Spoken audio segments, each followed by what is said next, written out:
Okay. There you have it. All right. This is why Action. you always inspect your equipment before you use it. Okay?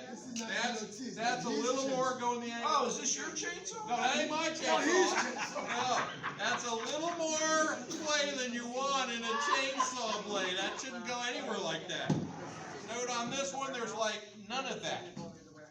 So this is a defective chainsaw, and at the very least, in case you had to adjust, you always need your little adjustment tool. We don't have one of those either. So we need that. Yeah, there's usually a socket on one side and a screwdriver on the other. I checked my oil, my gas, my throttle, my choke. So that's not in there. See, so you've got these here. Well, you got the wrench for that, and then you use the Yeah, other there's one two right different here. ones. So Tighten the that's, chain. you've got these bolts to keep that from doing that, and then if you need to tighten the chain, you've got, it's in a different spot. I think it's in between the two. Yeah, there you go. Oh, it is, you're right. Yep, very good.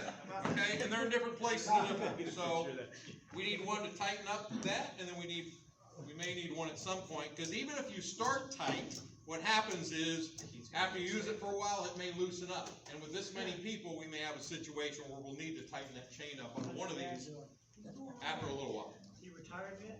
Okay, I passed that part. Yeah, I know Bruce is. No, not yet. He's got 6 years left. He's living on time.